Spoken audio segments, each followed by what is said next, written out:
Price the Lord, ஹல்லேலூயா. கிறிஸ்துவுக்குள் பிரியமானவர்களே, இந்த அருமையான காலை வேளையிலும் தேவ சமூகத்துக்கு வந்த உங்கள் ஒவ்வொருவரையும் இயேசுவின் நேற்று நாமத்தினாலே அன்பின் வாழ்த்துக்கள். இந்த நாளிலும் சங்கீதம் 78 சங்கீதம் 14 வசனத்தை அடியேன் வாசிக்கிறேன். பகலிலே மேகத்தினாலும் ரா முழுவதும் அக்கினி வெளிச்சத்தினாலும் அவர்களை வழி நடத்தினார். ஆமேன், ஹல்லேலூயா.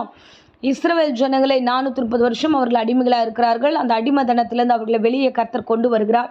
மோசே மூலிமா வெளியே வந்த ஜனங்க எப்படி வராங்க அப்படின்னா, ஆயத்தம் இல்லாமல் வருகிறார்கள். ஸோ நம்ம வெளியில் வனாந்திரத்தில் போவோமா, எப்படி போக போகிறோம், எங்கே தங்க போகிறோம், என்ன சாப்பிட போகிறோம், சரி நம்ம அதுக்கெல்லாம் ஆயத்தமாக நம்ம கொஞ்சம் எடுத்துக்கலாம் அப்படின்ற எதுவும் இல்லாமல், நமக்கு விடுதலை கிடைச்சா போதும், நம்ம இங்கேருந்து தப்பி வெளியில் போனால் போதும் என்று சொல்லி ஆயத்தம் இல்லாமல் அவர்கள் தேவனையை நம்பி அவர்கள் கடந்து வந்தார்கள். ஆமேன், ஹல்லேலூயா. அப்படி ஆயத்தம் இல்லாமல் வந்த பிள்ளைகளை கர்த்தர் வழி நடத்தினார். ஆமேன், ஹல்லேலூயா. இன்றைய தினத்தில் பார்த்தீங்கன்னா எல்லாத்துக்குமே ஆயத்தம். பேக்கில் எதையாவது ஒன்று அரேஞ்ச் பண்ணிட்டு தான் ப்ரே பண்ணவே வரணுமோ. ஆண்டவரே நான் இது பண்ணியிருக்கேன், அதெல்லாம் ஒழுங்கு பண்ணியிருக்கேன், இதெல்லாம் நடத்திருங்க, அதெல்லாம் நடத்திருங்க, இவங்ககிட்ட இதை கொடுத்துருக்கேன், அவங்ககிட்ட அதை கொடுத்துருக்குறேன், அதனால இது நடந்துரும்னு நினைக்கிறேன் அப்படின்னு எதனா ஒரு வேலைன்னு எடுத்தால் முதல்ல ப்ரே பண்ணிவிட்டு ஆண்டவர் என்ன சொல்கிறாரு அதன்படி செய்வோம். அப்படி இல்லாமல் ஒரு ஆயத்தத்தோட எல்லாவற்றையும் செய்து முடித்து அதுக்கப்புறமா நம்ம தேவனிடத்தில் வருகிற ஆட்களை நிறைய பேரை பார்க்க முடியுது. ஹல்லேலூயா. ஸோ இன்றைக்கும் இந்த காலை வேளையில் கர்த்தர் சொல்கிற, நீ ஆயத்தத்தோடு வந்து என் தேவன் எனக்கு இந்த மாதிரி இது பண்ணிவார், நான் அதனால் நான் இந்த பணத்தை ரெடி பண்ணிக்கிறேன், அதை செய்கிறேன், இதை செய்கிறேன்னு சொல்லிட்டு நீங்கள் ஒரு மாம்சமான ஆயத்தத்துக்குள்ளே போகாதீங்க. கர்த்தர் என்ன சொல்கிறாரோ அந்த ஆயத்தத்தில் தான் நாம் கடந்து போகணும். இங்கே பார்த்தீங்கன்னா இஸ்ரவேல் ஜனங்க எந்த சூழ்நிலையும் அவங்க ஆயத்தம் இல்லாமல் வெளியே வருகிறார்கள். பார்த்தாரு, என் பிள்ளைங்க கூடாரம் இல்லாமல் இப்போ வனாந்தரத்தில் வந்து தங்குவாங்களே, அவங்களுக்கு என்ன பண்ணலான்ட்டு பகலிலே அவங்களுக்கு மேக ஸ்தம்பத்தை அவர்களுக்கு கட்டளிட்டார். ஆமேன், ஹல்லேலூயா. ஸோ யாத்திராகம் 13 அதிகாரத்துலலாம் நீங்கள் பார்த்தீங்கன்னா அவர்களை வழி நடத்தும்படியாக மேக ஸ்தம்பத்தையும் அக்கினி ஸ்தம்பத்தையும் கர்த்தர் வழி நடத்தினார் என்று. ஸோ அவ்விதமாய் இயற்கைகள் எல்லாவற்றையும் தன் ஜனங்களுக்காக ஆண்டவர் வழி நடத்தினார். ஆமேன், ஹல்லேலூயா. தம் பிள்ளைகள் கேட்டால் அவர் என்ன காரியம் பண்ணாலும் செய்வார்.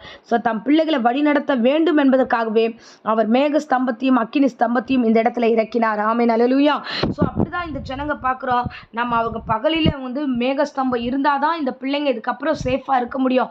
அக்கினி ஜம்பம் இருந்தால், அதாவது வெயில் ஜாஸ்தியாக இருந்தால் அந்த பிள்ளைகளாக அங்கே சர்வே பண்ண முடியாது, இந்த வனாந்தரத்தில் நடக்க முடியாது, கானானுக்கு போக முடியாது என்று பகலானாலே மேக ஸ்தம்பத்தை உருவாக்குறாரு. இரவானாலே குளிரில் எங்கே விழுந்துருவாங்களோன்னு சொல்லிட்டு அக்கினி ஸ்தம்பத்தை, அக்கினி வெளிச்சத்தை கர்த்தர் கொடுக்குறாரு. அப்போது ஒரு உடல் ரீதியாகவே அவர்களை ப்ரொடெக்ட் பண்ணி பாதுகாத்து நடத்தின தேவன் உங்களை கைவிடுவாரா? ஆமேன், ஹல்லேலூயா. ஸோ உங்களையும் ரட்சிக்க அவர் வல்லவராக இருக்கிறார். நீங்கள் வந்து எதை குறிச்சும் பயப்படாதீங்க. ஸோ நீங்கள் வந்து எதையாவது ஒன்று ஆயத்தம் பண்ணிவிட்டு எதையாவது ஒன்று செஞ்சுட்டு அதுக்கப்புறம் வந்து ஆண்டவர்கிட்ட, ஆண்டவரை நான் இது செஞ்சுருக்கேன், இதை செஞ்சுருங்க அப்படின்னு சொல்லாதீங்க. ஆண்டவரே என் வாழ்க்கையில் நான் ஆயத்தப்படுத்தல, ஆண்டவரே நீர் என் வாழ்க்கையில் என்ன செய்ய சித்தமானீரோ அதை நீங்கள் செய்யுங்க. உங்களுடைய சித்தத்துக்கு விரோதமாக எந்த ஒரு காரியத்துக்கும் நான் இடைஞ்சலாக இருக்க மாட்டேன். ஆண்டவரே நீங்கள் சொல்லுவதை நான் செய்கிறேன் என்று ஒப்பு கொடுக்குற ஒவ்வொரு பிள்ளைகளையும் கர்த்தர் அதிசயத்தின் மத்தியில் நடத்துவார். அப்படிதான் இந்த ஜனங்களை நடத்தினார்.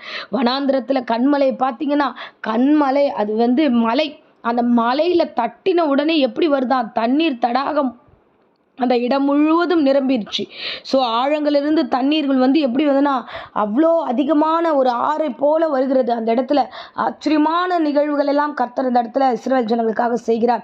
அவர்கள் போட்டிருந்த அந்த செருப்பு கூட பழைதாய் போகாத அளவுக்கு அற்புதங்கள் ஆண்டவர் அநேகம் செய்தார். அப்படின்னா தேவனை நம்பிட்டீங்கன்னா உங்கள் வீட்டின் காரியங்களில் எல்லாவற்றத்திலையும் அவர் ஏற்பாடு பண்ணுவார்.